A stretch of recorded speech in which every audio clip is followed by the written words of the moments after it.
Welcome to episode 30 of season 5 of Whole Lot of Wolves. I'm Joshua Buckley with co-host Paul LePage. Hello. And on the socials from Baltimore, it is Danny Paletti. Good evening. Paul, I gotta ask, are you upset you didn't get to meet Robert Plant by not going over to England with the USA people? I think so. Just the whole living vicariously through all of those folk. The weekend, on one hand, you're loving seeing all of the expressions and the enjoyment, but on the other, you're definitely kicking yourself that you're not there. We'll sure go into that in more detail when we have some of those folks join us. But I just think it goes to show how well they were welcomed. It really seemed like the red carpet was rolled out. So I think the club and especially the folks that we know who helped organise it deserve a really big pat on the back. Yeah, the guys that were out there sure looked like they were having a blast. Wolves kind of having a blast. They got a point against the team they lost by 4 goals to earlier this year. 1-1 home draw against Everton. Paul, a point. Are you happy? Grand scheme of things, yeah. It's like we were probably anticipating some of those type of results. When Vitor came in, we got to grind some of these out. We've got to take those points when they're available in those difficult kind of edgy games. It's certainly at home as well. It's better to take something out of it, even if it is a point, from a team above us, which there's only a place, but it was still 10 points worth of difference between the two teams. And I had a look at the league table. I was trying to think, well, if I was a team that got a point at home versus a team like 10 points better off than me, would I be happy? So the next set of teams I went to was like Manchester United and Tottenham. But then the team 10 points ahead of them were like Bournemouth and Fulham. So that kind of didn't work out the logic. But I think for the most part, I'm taking a point from Saturday, and I'm taking the positives that went with the game for sure. Well, Danny Agbedu was back in the lineup. I felt like it took him a little bit to get up to speed, especially one of his passes did eventually lead to the first Everton goal, or the only Everton goal. But he really seemed to settle in the game and really was a difference maker. Yeah, absolutely. I mean, we've come to expect it already from him. Just the presence that he sort of commands in the back line. It really can't be understated how important it is. Just the sort of confidence aspect of it. The way that he plays is almost more important than what he actually does. I think that, for instance, Santi Bueno has a lot of, perfectly good qualities as a footballer. But one thing that he doesn't really do for us is impart confidence to the rest of the back line.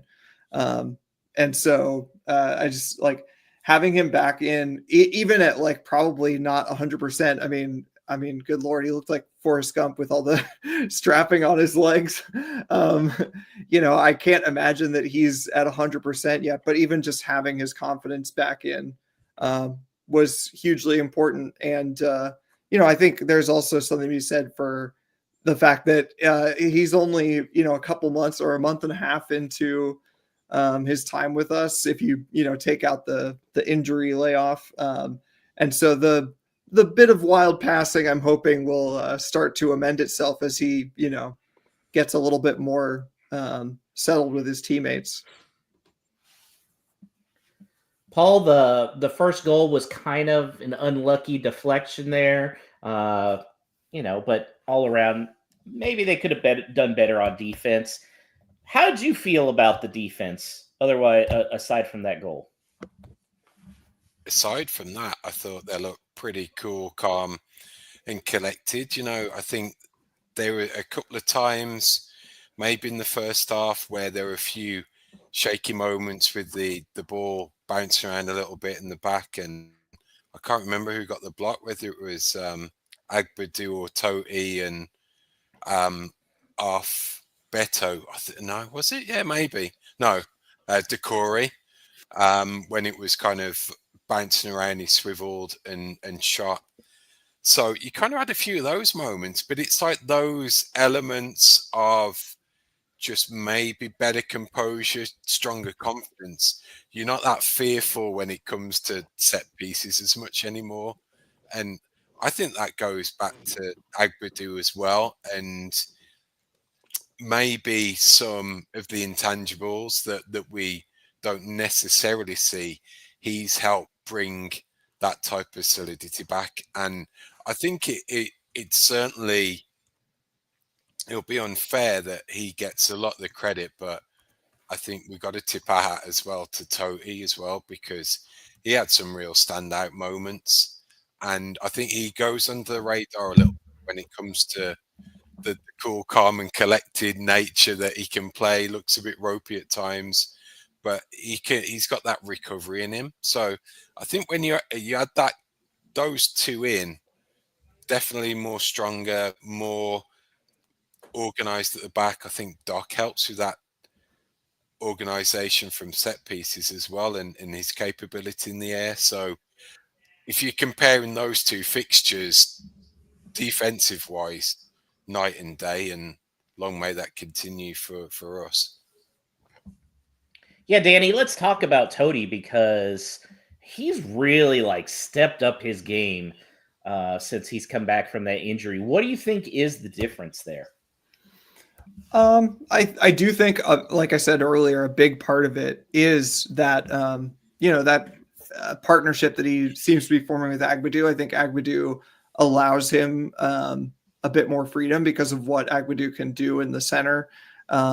I also think that he's always been a really solid option in a lot of ways. He might be one of those players for us that, I mean, every player is going to suffer in a bad team. And I think maybe some do more so than others. And he might be one of those because he does, like Paul said, he has a rick in him, and like when your margins are so thin, when you're already assuming you're going to give up a goal or two, then you really can't afford that. I mean, even in this game, I think he was like almost as solid as he's ever been for us. And yet he still had his moments where he was not, the absolute, commanding presence that we come to expect from, I guess, center backs in the Premier League. But the stuff that he can do is really good. And he's really flexible with like the positions that he can take up either in the back line or moving forward with the ball.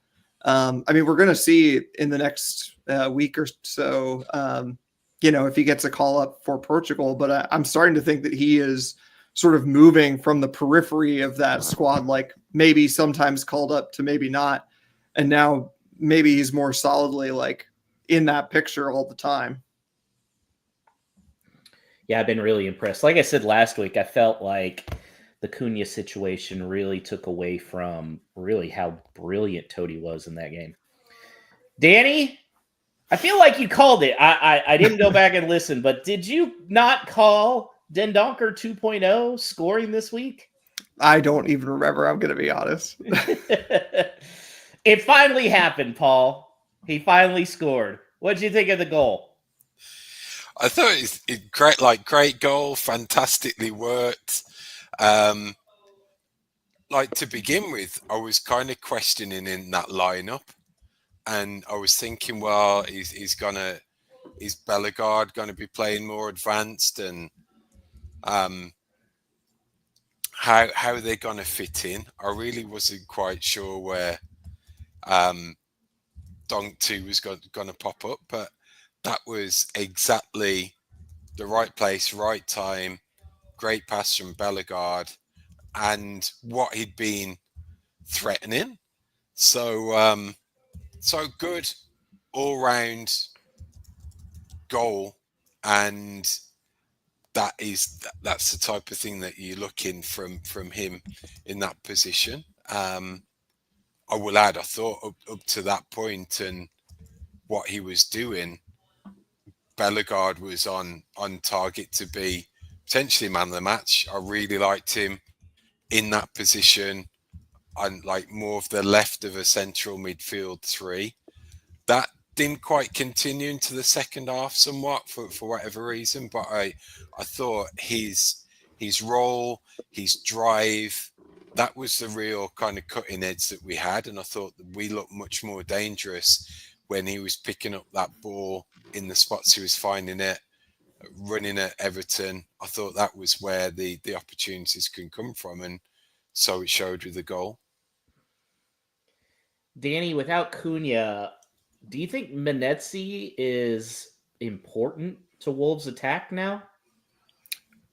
I mean, yes. I mean, it's going to sound like, you're putting a lot on him when you say that, but I think it's more just kind of something that I think we talked about last time, which is that without Cunha, we're just going to have more and different solutions than just feed it to Cunha. And the answer isn't always going to be Munetsi, but having someone like him who does something that's a bit different from anything that we've had, even for a few years now, but especially within the current team, the way that he crashes the box and makes runs. And I mean, he even had a header on target from a corner in this. And, it's a perfectly good save, but it's also a perfectly good header that on another day could have slipped in. So, I mean, again, just having it's so simple, but, just having more solid options on set pieces, both defending and attacking, having another runner coming into the box, which allows Bellegarde to not have to do those things. We know that as a winger, Bellegarde doesn't really play to his strengths, but being able to shift him back and, like in this play, feed Munetsi or someone else the ball really helps bring the best out of both of them, hopefully.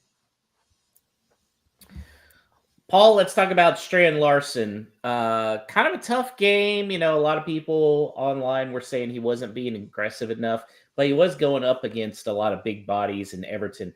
What do you think needs to change for him to really get going? I'm okay with Strand Larson. I'm a fan. I don't think it's his natural. It's not his natural game to dominate centre backs. I don't think long balls, winning aerial duels, flick-ons. That's not in his repertoire. I think he gets cast through that stereotype that a big guy should be, but it's not really.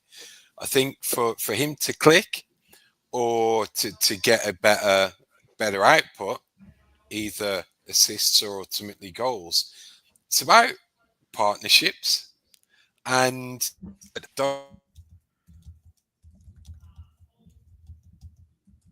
lends itself to that. I see him like, even to the extent I don't think Cunha is like a natural partner for him. He needs someone in and around him, and I don't think that the 5-2-3 works for him necessarily. I could well see him in a different form, like different formation, maybe playing well with Wang, where Wang's to the left of him as a genuine two. That gives me vibes of like Jimenez and Jota when we went to 5-3-2 with them up top. That he needs that player alongside him. He potentially needs someone else to give to centre backs something else to worry about, and he can fit in accordingly and play his game. But I do think he had an influence in the goal, both like the run that he took up to occupy the defender, that create the space. And also, even if Montessori had squared that ball, he'd have had a tap in as well from that play. So that's positive there. I lean in on. We'll talk to him about in a bit, but it was interesting that Strand Larsen's best chance, probably the best save of the game from either keeper, came when Sarabia was on the pitch in putting the ball in and being able to craft a chance in and around the box. And I think unless he gets more of those opportunities, he is going to be stifled a little. We've got to play to his strengths. We've got to make sure we're crafting the opportunities in and around the box, because his output from those so far this season has been pretty good. It's just the volume of opportunities that he's got to take that we're missing. Yeah, I mean, we got to remember he's still a young kid, getting used to the Premier League for the first time. Danny, Sarabia came in when Manetzi had to come out in the second half due to he felt a little muscle strain in the first half. A decent game for Sarabia. Do you kind of feel like he's the guy that's going to create the most chances, which is yikes, scary to say? Yeah, I still think it's kind of, needs must and also, horses for courses sort of thing. I mean, like at a home game like this, we were already, we had a ton of possession, especially in the second half. So I think it helped that the game state was sort of set up for him. So it's not going to be all the time. But I think a lot of people were pleasantly surprised with his performance when he came on. I think, when you have the goal scorer come off, even if, the jury's probably still out for a lot of people on Munetsi, but still the goal scorer come out and you bring on a player like Sarabia that I think a lot of fans are, resign. He's going to leave in the summer and probably not have done much this season. But this half kind of showed exactly how he can still contribute, as long as he's not being frustrated at the refs or the linesmen. There were some times there near the end that I feel like he got way too caught up in the calls that were happening, which, I'm on his side. There were a lot of like really edge case fouls that were not being called for him. And I understand why he was probably frustrated, but well, that one, he got dragged down by his shirt. Yeah, there's a player basically already on the ground, like on his knees or almost laying down on the ground, still holding onto his shirt, which is totally ridiculous. But that's another point. But it's just, I mean, he still has a role to play, especially while Cunha is out, and especially if that time for Cunha to be out is, a lot of games, as people are suggesting it could be. It's at least 2 more games, but it could be as many as 5 more games or something else. I don't know. Where are you seeing that, Danny? I do think that on the Express and Star podcast, they mentioned up to 6 games total. I mean, which is something that I said as soon as it happened, just in terms of, I know that it's not technically the same thing because it's a yellow card on the pitch versus, the scrap after Ipswich being a separate type of incident. But I just think that, like, when they went through all that to sort of get that reduced and he sent the apology and whatever, and then there's this whole scrap on the field, which, as people point out, could be at least 2 red card offenses in that moment. And then all the mess of getting him down the tunnel. I mean, it's just like, it's the kind of stuff that they can just tack stuff onto. And maybe what they do is they tack on, a monetary fine instead of games. But we just don't know until we know. That monetary fine would be similar to, I think, Duran's for Villa when he got sent off at Newcastle. Right. There was some afters there. The only kicker to that is whether that past behaviour of Cunha's versus Ipswich factors into it as well. Yeah. Well, Paul, the very clear man of the match, I think we would probably all agree, was Andre, who was a giant amongst men. He was. He's just got something else to his game, to get himself in the positions he does in terms of winning back possession, stifling the opponent in the middle of the park, and then I think maybe it's like the benefit of the highlight reel and how it gets clipped.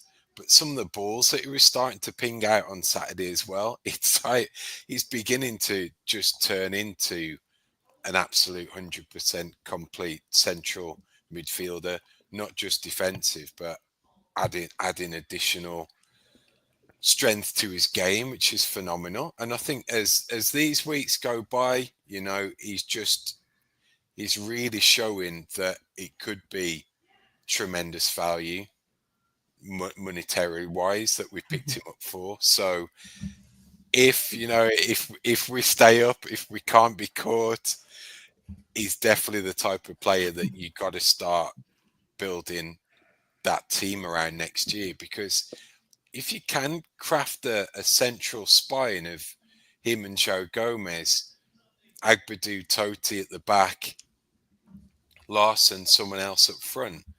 It's not bad.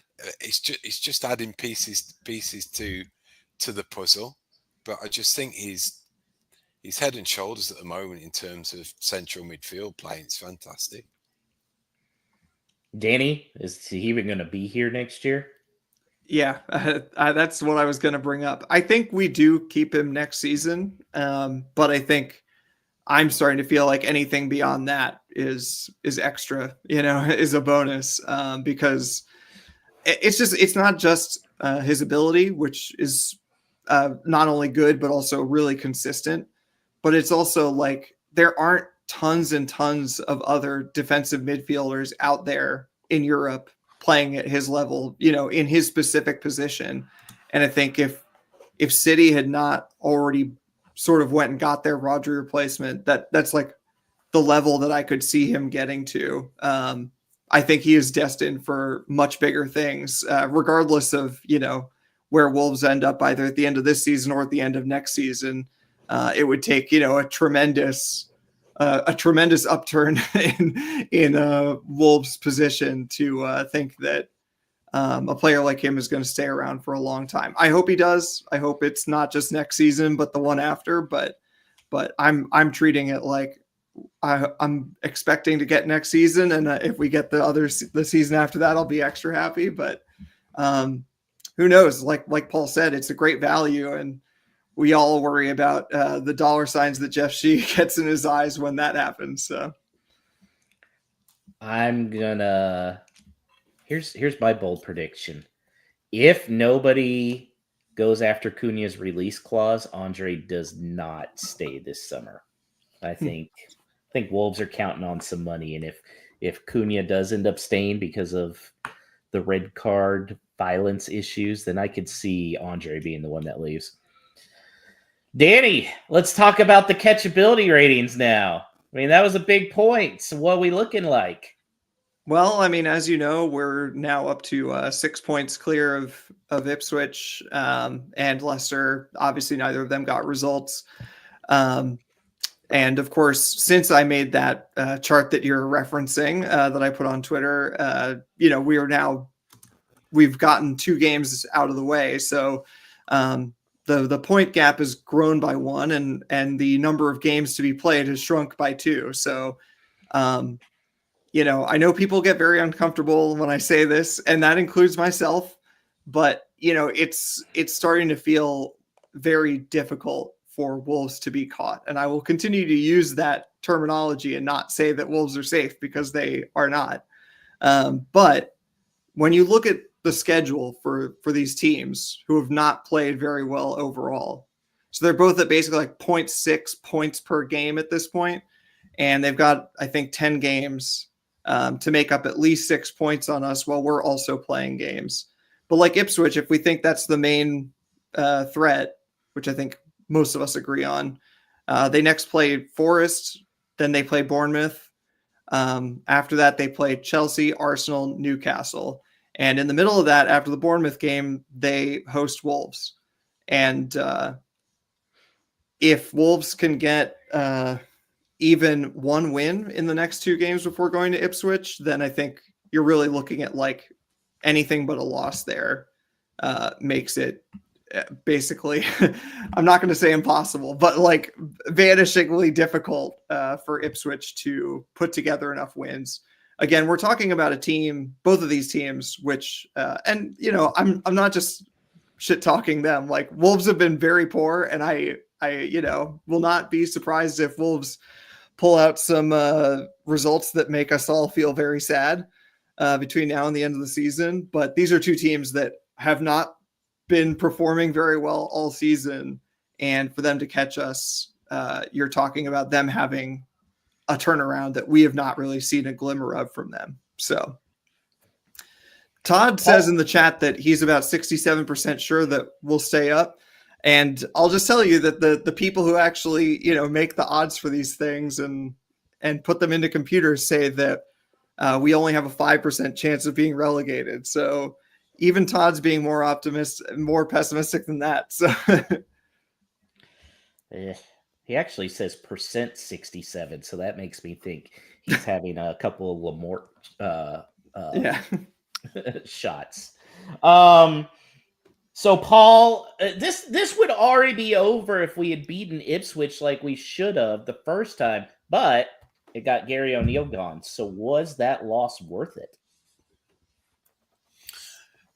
Yeah, I think it's got to be, just because that couldn't have gone on, and I think it's like coming up against this Saturday's opponents. That win against Southampton probably extended his stay longer than it should have been as well. So am I glad that it happened? Yeah.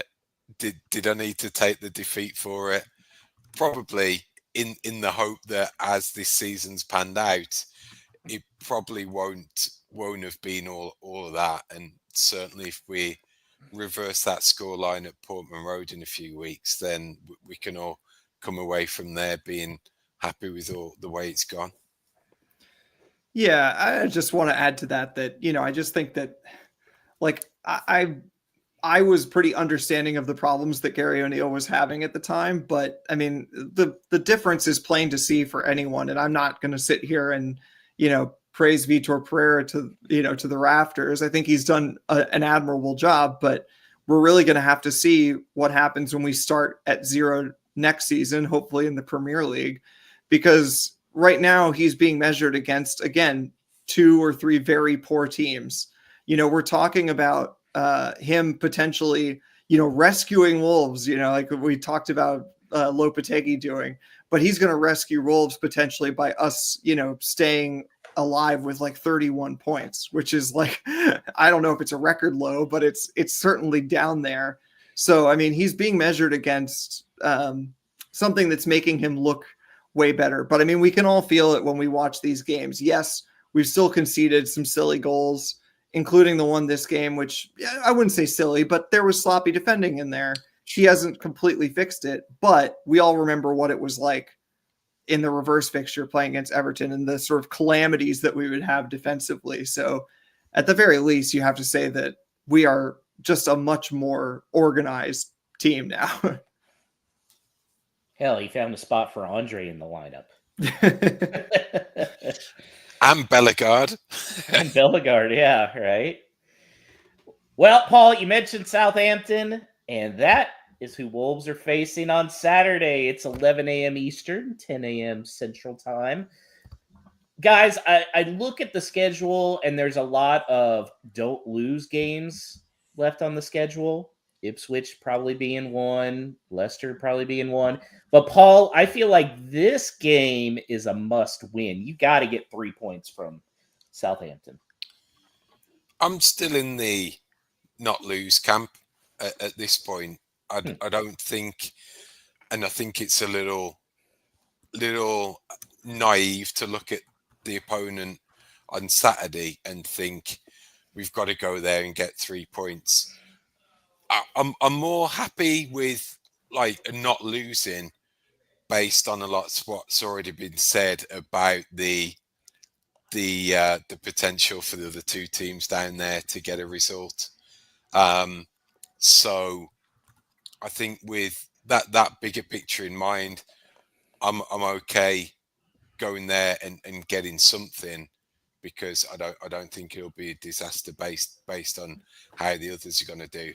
Now, the flip side of that is, well, will it a Southampton, have they admitted to themselves now that they're pretty much down?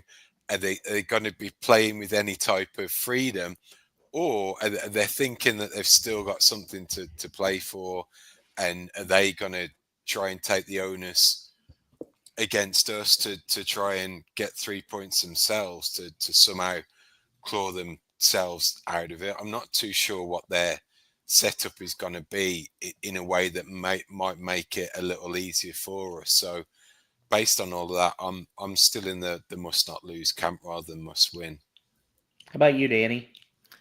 I think it's largely what Paul said. I'll put it in a slightly different way. I think in terms of the sort of math that I've just been over, in terms of the run-in, I think Paul's right. It's a must not lose. I think we could go through the rest of the season, which is mostly favorable fixtures ish for Wolves. And if we kind of just didn't lose all those favorable fixtures, we'd probably be fine. So not see another win, but get tons of draws, I think would probably be enough. I hope that that's not the case. But in terms of like a footballing perspective, you have to be looking at 3 points there. Southampton have been as bad as any team really could be in the Premier League. They are on, I think, 9 points. Their last win, ironically, might have been the win that is making us all feel a lot better right now, which is that they beat Ipswich 2-1.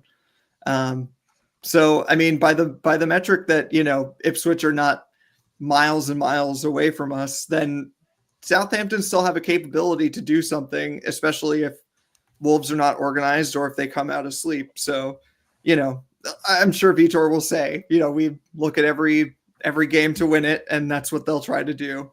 So yeah, from a footballing perspective, really ought to win. From a math, will we stay up perspective, it's probably good enough to not lose. So, Paul, what are you looking at for the lineup this week? Kind of similar to what we saw this last week against Everton? I think so, but the Muntasari potentially knock or injury is going to impact on that, I think. Based on the fact that I think Vitor, he wanted that signing, he wanted that profile of midfielder. So I think if he's fit, he's going to try and let him play and fit him in somehow. But based on that, I'm still looking for where is the natural flair going to come from? So I could well see it being a similar lineup of the starters on Saturday based on his fitness, knowing that he can look at more. He can look towards Bellegarde to maybe carry on that form from Saturday in that more detached role centrally and pick up the creativity from there. Danny, do you see any other changes going on? No, I don't think so. I think we were more solid than I was expecting us to be against Everton, even obviously that goal that we conceded notwithstanding. And we controlled that game really well. And I think Everton have been much better than Southampton recently. So by that standard, I think in terms of just how you set up without the ball, it should be pretty much the same. The only thing I'd add is that if Munetsi is not okay to start, I hope that Vitor has sort of learned his lesson that Sarabia in a game away from home is probably not the right choice, despite a pretty decent second half against Everton. But we also don't know. I mean, Hwang was fit enough to make the bench and he came on, but we don't know what his fitness is like. And I think Guedes, I was kind of surprised that he was overlooked, but it made me think that when they said that he had a knee problem, they'd done the MRI and decided that they didn't need a surgery, but he's basically just going to be managing it this season. I think that one is I don't know. I'll be interested to see if he starts another game this season, because if that's the case, it could just be this is like a emergency option. Like if we absolutely need a forward and he's the only one, then we'll put him on, but he's managing pain every time he does. That really limits our options. You really end up with if Munetsi's out, then it's Hwang at 70% or Sarabia at 100%, but he doesn't quite fit what we're doing. That may put a frown on Guedes' face if he's not feeling good with his knee. You hate to see that smile go away. We need some Tommy fucking Doyle, all right, guys? What are we doing? Come on, we need Tommy Doyle back in there. Paul, Aaron Ramsdale is kind of going to be a little pantomime villain. Hopefully, but just in a positive sense that it's him bending over and picking the ball out the net 2 or 3 times. That'd be nice. I've just got like it's probably the horrible dread in me. I've got that like that horrible feeling that we're gonna get a VAR shafting again or a dubious penalty. It's got that hanging over it, or God help us that we get a penalty for the first time in the league this season and he ends up saving it. So I might have cursed it a little by thinking about Ramsdale being the pantomime villain, but it'd be nice in a positive way if he was. All right, guys, let's look at the prediction board. Danny, you called the 1-1 draw. Congratulations. Ryan, our guest, Ryan Gray, also called a draw. So the updated standings, Danny's uncatchable. He's like Liverpool right now, 29 points. We got Alex with 18. I'm just ahead of Paul with 16 points. Paul, you got 15. And then the guest spot has 7. So, Danny, start us off. I want to believe that we can keep a clean sheet, but I'm really debating with myself whether to have my prediction reflect that. I'm going to go ahead and say 2-0. I'll back the clean sheet. 2-0 Wolves. Alex couldn't make it tonight. That was also Alex's pick, was 2-0 Wolves.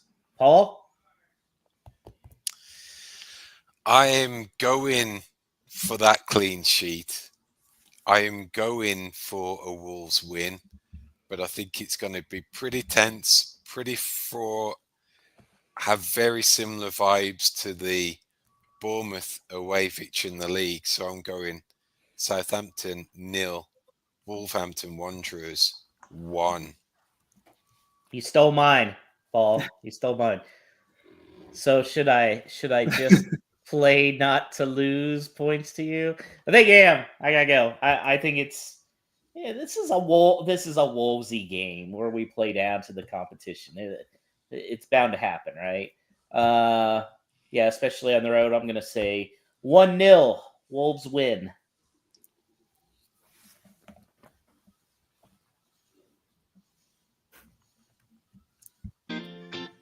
No Stupid Questions is brought to you by Esfuerzo Wines. Located just north of Santa Barbara, California, Esfuerzo Wines showcases passion and 3 generations of winemaking in every bottle. Whether you're toasting some Vino de Vitor or winding down after a day of work, let Esfuerzo Wines transport you to the heart of wine country with each sip. Now at esfuerzowines.com, you can use the promo code VITOR, that's VITOR, at checkout to receive a 30% discount off your order. And don't forget to try the special edition 1-pack wines to show your passion and support for Wolves with each glass. This message is intended for those of legal drinking age. Do not drink and drive. Excessive alcohol consumption may be harmful to your health. If you or someone you know is struggling with alcohol abuse, please seek help. Esfuerzo Wines reminds you to enjoy their product responsibly and in moderation. It is our favourite part of the show because it's you, the listener, get to take it over and ask us anything related to Wolverhampton Wanderers. So you can do that via X at WLWpod. You can email us at hello@wholelotofwolves.com, or for those watching live on YouTube or Facebook, you send us in that way. Send us a comment. If we get some in, we'll get those over and we'll get those asked. So first up, we are going to go to X, and it is at Bailey OJ, because he says, does Cunha walk straight into this team when he's available, or have the rest showed enough in that one Everton game to show that we don't need him? I'll go to you on this, Josh, first. I still think he walks into the team. I mean, he was there at the match, supporting the guys. Vitor hasn't said really much about him in a negative sense, even with everything going on. Now, that could be from Matt Hobbs going, dear God, please don't destroy his value anymore. But yeah, I think he still comes in, and I think he comes in kind of motivated because going, well, I better do a lot over these last few matches if I do intend to leave this summer. What do you think, Danny? Yeah, I think I said last time that I'm kind of hoping that we don't need him to come back in. I don't know. Obviously, we don't know how long he's going to be out, and so I can't say how likely I think it is that we'll be safe by then. Probably not super likely that we'll be safe mathematically by the time he comes back. But my hope was kind of that we wouldn't really need to make the decision. I hope that we're not, playing for survival in the last few games with needing him to show up. I think that if there is anything like a close race, and that could mean a lot of things, I think that he does come straight back in, just because it's one of those, not only like, why would you not, but also the kind of questions that would be asked of Vitor if he isn't starting, in those games down the line. I mean, I think, we play West Ham and then Ipswich. We have to play Leicester later on. Like, imagine, he comes back for the Leicester game, and we're still feeling the heat of Ipswich breathing down our necks, and he doesn't start him. And then that game somehow goes wrong. That it's just not a thing that I think someone like Vitor is going to play around with. He's going to put his best player right back in. Yeah, I'm inclined to agree on that one. Here's an extension to that question in the live YouTube comments of Todd, who says, who starts more games for the rest of the season, Tommy effing Doyle or Cunha? Cunha. I don't know if Doyle's going to start again. I know. Yeah, I'm inclined to agree. Okay, next up we go to King Wolf 84 on X. He's actually teeing up a question that was posed by the Wolves Women Pod. They say, with the club only spending 300k on the women's team this season, when Newcastle was spending over $1 million more, does Jeff Shee take the women's team seriously? Danny, can you weigh in on that one? Well, I think the obvious answer is no. And just to put that in a bit of context, and obviously, I'm in touch with the people over at Wolves Women Pod, and they were digging into the accounts, obviously, because, the accounts come out for the club as a whole. And so there are bits and pieces you can read into there. So, yeah, we're looking at the investment over the last couple of seasons. And, we already knew the sort of general level that Wolves Women are being funded at versus their rivals in the league, which, just a quick update, they had a bit of a disappointing draw this past weekend, which probably gives the league to Forest. Forest also importantly beat Burnley, who are also competing near the top. So it's like there are several games left to play, but Forest now don't really have anyone standing in their way to take off points. It's a big disappointment because they fought really hard despite being underfunded compared to these other teams. But, I'm not going to get into a whole soapbox thing about, why support women's sports and whatever, but just to put it in the context of the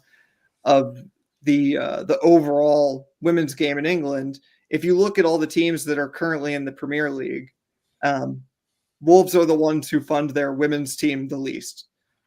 So the only teams I think that are currently in the Premier League that have women's teams in the third division are Wolves, Ipswich, and Forest. Forest, of course, like we just said, funded, and Newcastle funded quite a bit better. Newcastle got promotion the previous season. Forest are probably going to get promotion this season.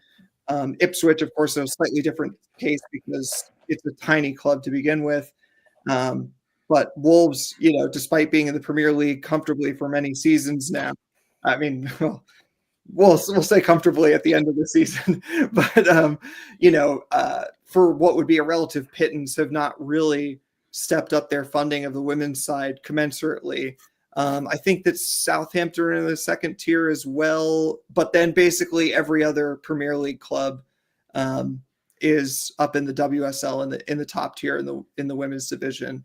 And so, regardless of what you think about self-sustainability or growing the sport or whatever, just in terms of our rivals, in terms of, I guess, like, to use a very like corporate or American term, like market share in the UK, like who are the big teams in the UK currently? Well, you'd probably start with the ones who are currently in the Premier League. Well, what are they doing with their women's teams? We're lagging far behind. So short answer, not enough. No, he doesn't care. I think it's a cultural thing too. Well, Yeah. I mean, how many women-based Chinese businesses are there? well, it's funny you should say that because not Chinese, but same part of the world roughly. Michelle Kang, of course, is the owner of the Washington Spirit, South Korean American businesswoman, millionaire, billionaire, philanthropist, whatever, and owns the Washington Spirit as well as the London City Lionesses, who are in Tier 2 in England. And I mean, it's the thing that I harp on the most about for this kind of stuff, which is that the women's side is kind of one of the few places in sports where you actually could get a return on investment. Basically, sports teams are a money pit for anybody who owns them. It's really rare, unless you're a massive team, that you're making money on the sort of globalization of football. But because of the growth of the sport, you spend a few million to get Wolves women up a tier and then the next tier. And then we're starting to talk about broadcast money, which is like dwarfing a lot of the other stuff. So, you can do the math yourself for the men's side. How much does it take to get a team from the championship up into the Premier League?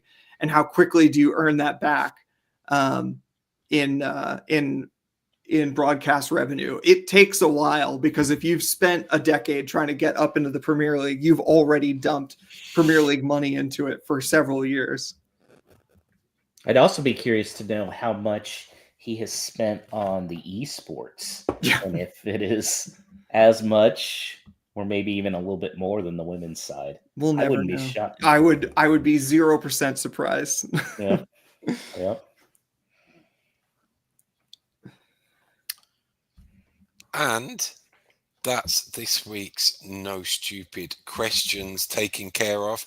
Brought to you from our friends at Espresso Wines. So remember, it's Vitor, Vitor, at checkout at espressowines.com, when you can get that 30% off your order.